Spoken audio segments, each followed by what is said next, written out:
दक्षिण अफ्रीका के किस रेलवे स्टेशन पर गांधी जी को ट्रेन से फेंक दिया था? Peter Maritzburg. गांधी जी से संबंध आश्रमों में सबसे पुराना आश्रम कौन है? फिनिक्स। किसने कहा था विदेशी वस्तुओं की बर्बादी ही उनके साथ सर्वोत्तम व्यवहार है? महात्मा गांधी ने। आचार्य विनोबा भावे किस आंदोलन में भाग लेने के लिए प्रथम बार गिरफ्तार हुए? सविनय अवज्ञा आंदोलन। स्वाधीनता आंदोलन के समय महात्मा गांधी के करीबी मित्र कौन थे? Reverend Charlie एट्रीयूज।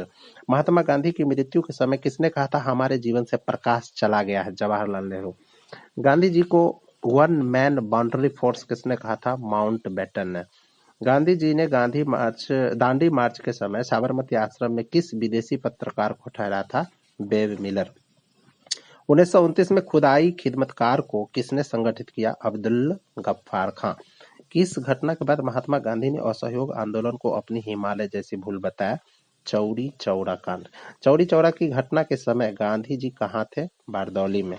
दिल्ली में 24 फरवरी 1922 को आयोजित अखिल भारतीय किसान कांग्रेस समिति की बैठक में असहयोग आंदोलन वापस लेने के लिए गांधी जी के विरुद्ध निंदा प्रस्ताव किसने पेश किया था? डॉक्टर मुंजे ने। असहयोग आंदोलन के दौरान विदेशी वस्तुओं के जलाए जाने पर किसने महात्मा गांधी को लिखा कि यह निष्ठुर बर्बादी है? रविंद्रनाथ टैगोर ने। असहयोग आंदोलन के दौरान किसने पटना कॉलेज छोड़ा जबकि उनकी परीक्षा के केवल 20 दिन बचे हुए थे? डॉक्टर जयप्रकाश नारायण। गढ़वाल रेजिमेंट के सैनिकों ने प्रदर्शनकारियों पर गोली चलाने से इनकार कब कर दिया था? सविनय अवज्ञा आंदोलन के समय। ब्रिटिश शासन के समय अर्थव्यवस्था को खोखला करने के सिद्धांत के बारे में पुस्तक किसने लिखी थी? दादा भाई नौरोजी ने। किसने यह विचार किया था कि भारत में ब्रिटिश आर्थिक नीति घिनौनी है? Karl Marx. कार्ल मार्क्स कहाँ के रहने वाले थे? जर्मनी के। चर्बी वाले कारतूस युक्त एनफील्ड राइफल कब आई? दिसंबर 1856 में। भारत के प्रथम स्वतंत्रता संग्राम का मुख्य कारण क्या था? अंग्रेजों का धर्म में हस्तक्षेप का संदेह। रानी लक्ष्मीबाई का जन्म स्थल कहाँ पर है? वाराणसी। जनजातीय लोगों के संबंध में आदिवासी शब्द का प्रयोग सबसे पहले किसने किया था? ठक्कर बापा ने। ठक्कर बापा को और किस नाम से जाना जाता है? आदिवासी का मसीहा कहा जाता है। लक्ष्मीबाई का समाधि स्थल कहाँ है? ग्वालियर में। रानी लक्ष्मीबाई को अंतिम युद्ध में किसका सामना करना पड़ा? ह्यूरोज को। 1857 का विद्रोह लखनऊ में किसके नेतृत्व में आगे बढ़ा? बेगम ऑफ अवध।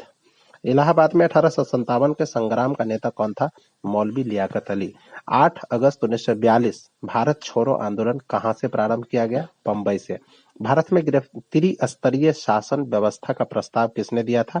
कैबिनेट मिशन ने। साइमन कमीशन भारत कब आया? 1928।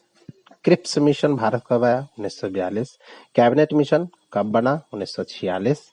फ्रांसीसियों ने किस संधि के द्वारा मद्रास अंग्रेज को वापस लौटाया? लॉ सॉपल की संधि। लॉ सॉपल की संधि कब हुई थी? 1748 में। अवध का अंतिम नवाब कौन था? बाजिद अली खान।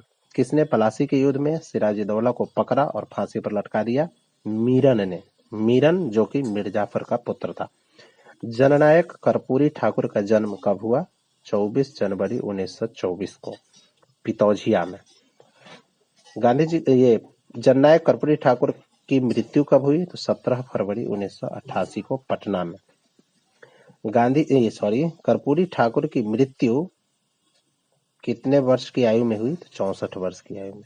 कर्पूरी ठाकुर कौन कौन से पार्टी ज्वाइन किए? सोशलिस्ट पार्टी, भारतीय क्रांति दल, जनता पार्टी, लोक दल।